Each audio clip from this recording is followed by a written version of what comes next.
Thank you Francis, thank you. ஏறு.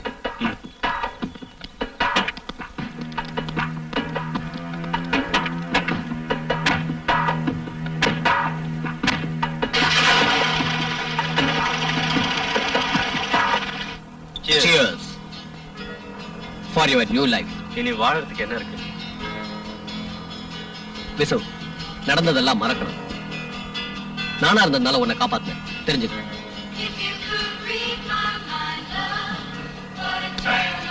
Fast is fast. நடந்ததை மறந்துடு. எப்படி முடியும்? நடந்த விஷயங்களை என்னால எப்பவும் மறக்கவே முடியாது. சரி, நான் கிளம்புறேன். நீ என் கூட வா. கொஞ்சம் ரெஸ்ட் எடுத்துட்டு போலாம். இல்ல, நான் வரேன். நான் வேணா டிராப் பண்ணட்டுமா? வேணாம், நான் டாக்ஸிலேயே போய்க்கிறேன்.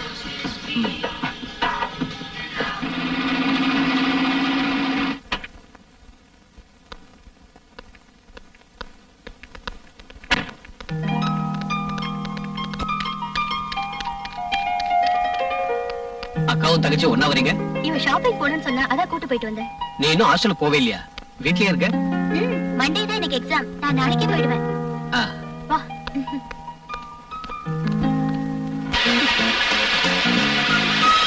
லேட்டானனால நீ வருவியோ இல்லையோ நினைச்சிட்டு இருந்தேன். உங்களுக்கு என்ன தெரியும்? நான் வீட்ல எவ்வளவு பொய் சொல்லிட்டு வந்திருக்கேன் தெரியுமா? இருட்டுறதுக்கு முன்னாடி வீட்டுக்கு போகணும். எக்ஸாம் எல்லாம் எப்படி எழுதுன? ரொம்ப ஈஸியா இருந்தது. நான் பாஸ் ஆக மாட்டேன்றதுதான் எழுதவே இல்லை. இப்படியே ஊர் சுத்திட்டே இருக்கலாம்னு நினைக்கிறீங்களா?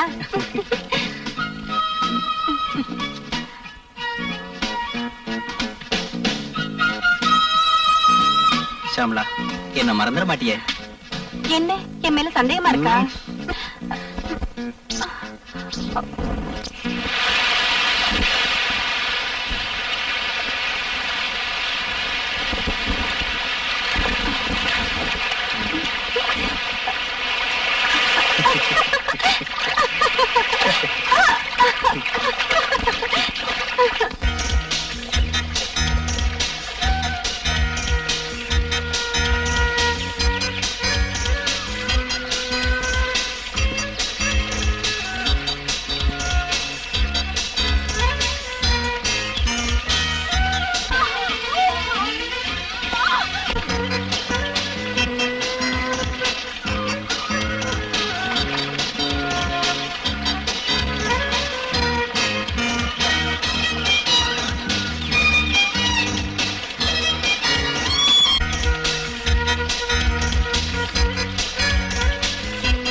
என்ன பயந்துட்டீங்களா? லவ் பேர்ட்ஸ், பறவைங்க காதலிக்கிறது கூட எனக்கு பிடிக்காது. தொந்தரவு பண்ணாதீங்க. ஓ எஸ்.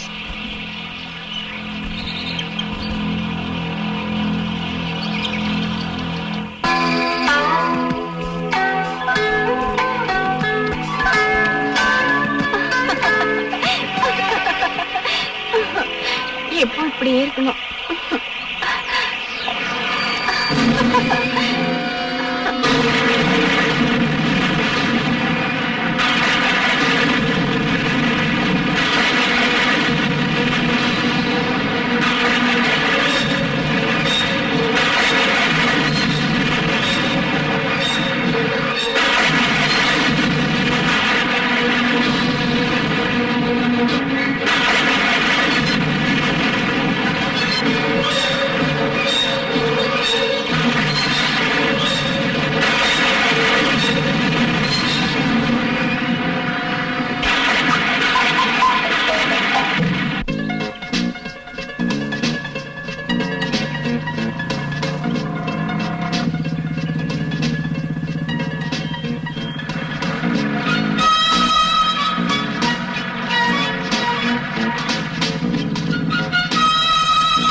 இந்த பொண்ணு ஒண்ணு உண்மையிலேயே காதலிக்கல. ஏய், உன் வேலையை பாரு.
ஒரு நிமிஷம் இரு. சும்மா இருங்க, அது பாட்டுக்கு அடிச்சிட்டு அப்புறம் நின்னு போயிடும். இந்த அட்வொகேட் பிரான்சிஸ்க்கு யாராவது கிளைண்ட் ஃபோன் பண்ணுவாங்க. என்ன விஷயம் கேட்டுட்டு உடனே வந்துடுறேன்.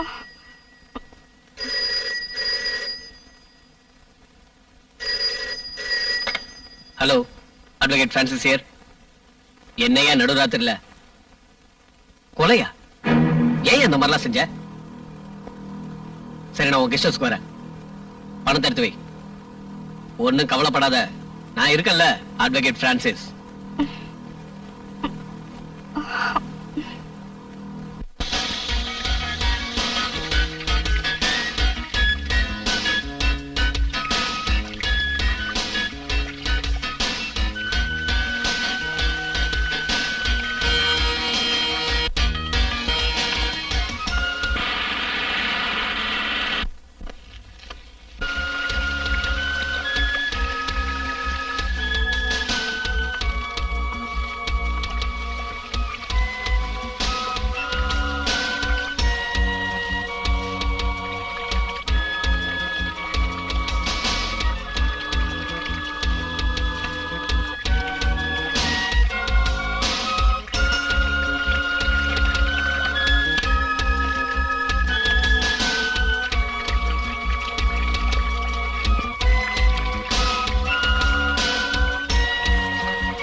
விசு, உனக்கு முன்ஜாமீன் எடுத்துட்டேன். சாமி, அதோட காப்பி அவர்கிட்ட கொடு.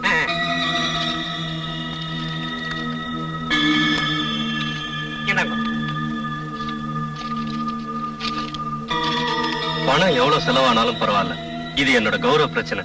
No problem.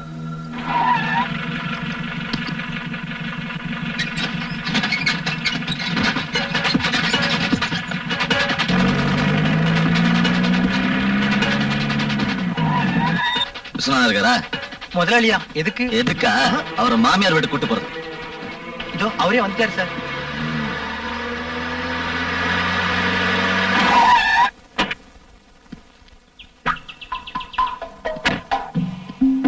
அவங்கிட்ட இருக்கு சார் உங்க வீரத்தை காட்டுறீங்க. வாங்க நாம உள்ள போய் பேசலாம். Mister Viswanathan, you are under arrest.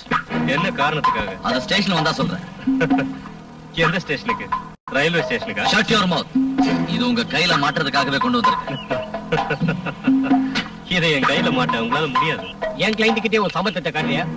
இந்த ஊர்லயே பெரிய மனுஷனா இருக்கிற இவரோட வீட்டுக்கு வந்து வேலைக்காரங்களுக்கு முன்னாடி இவரை அவமானப்படுத்தி கைது பண்ண நினைக்கிறியா? மரியாதை. I will arrest him. என்கிட்ட வாரண்ட் இருக்கு. இந்தியாவில சட்டமும் நீதியும் உன்னோட காக்கி சட்டைக்கு மட்டும் தான் சொந்தம். அவருக்காக நான் கோர்ட்ல முன்ஜாமீன் வாங்கியிருக்கேன். பாரு, பார்த்துட்டு திரும்பி போ. இப்ப நான் போறேன், ஆனா திரும்பவும் வருவேன். உன்னை அரெஸ்ட் பண்ண. நாளைக்கு சாட்சி சொல்ல நான் கோர்ட்டுக்கு வரல. என்னம்மா இது? நாம ஜெயிக்கணும். நாளைக்கு கோர்ட்டுக்கு வந்து நடந்தது அப்படியே சொல்லு. இல்லப்பா, அவங்க கேக்குற கேள்விக்கு என்னால பதில் சொல்ல முடியாது. ஒன்னும் போய் படுத்துக்க.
அன்னைக்கு உங்களை பலாத்காரம் பண்ண விஸ்வநாதன் முதல்ல உங்க உடம்புல எந்த இடத்துல தொட்டாரு? என் கையை பிடிச்சாரு. அதுக்கு நீங்க எதிர்ப்பு தெரிவிக்கலையா?